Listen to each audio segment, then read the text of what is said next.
Hi friends, మీరు ఎప్పుడైనా చండీ ప్రదక్షిణ చేశారా?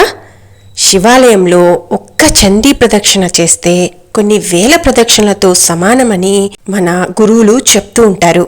ఈ ప్రదక్షిణ ఎలా చేయాలంటే ధ్వజస్తంభం, అదే నందీశ్వరు దగ్గర నుంచి స్టార్ట్ చేసి చండీశ్వరుని దగ్గరకి వెళ్ళి అక్కడ నమస్కరించుకొని మళ్ళీ వెనుదిరిగి పానిమట్టం వరకు వచ్చి మళ్ళీ వెనుతిరిగి ధ్వజస్తంభం దగ్గరికి చేరుకుంటే అది ఒక్క చండీ.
ఈ ప్రదక్షిణ ఒక్క శివాలయంలోనే చేయగలం.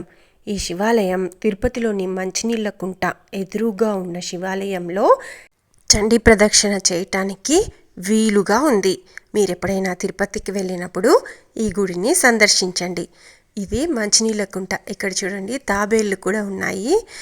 ఈ మంచినీళ్ళ కుంటలో నీళ్లు ఎంత ఎండలు వచ్చినా కూడా ఎండిపోలేదు. నేనే ప్రత్యక్షంగా చూశాను. ఇన్ని నీళ్ళు లేకపోయినా కూడా కొంచెం ధారగానైనా ఇక్కడ గోవిందరాజ స్వామి చేతుల్లో నుంచి నీళ్లు వస్తూనే ఉంటాయన్నమాట. ఈ నీళ్ళని గోవిందరాజ స్వామికి అభిషేకం చేయటానికి ఇంకా గుడులకి వాడుతూ ఉంటారు. చూడండి, ఇలా మంచినీళ్ళ కుంటని బాగా డెవలప్ చేశారు ఇప్పుడు. ఇదే శివాలయం. ఓం నమ శివాయ, నమ శివాయ, నమ శివాయ, ఓం నమ శివాయ, నమ శివాయ, ఓం నమ శివాయ.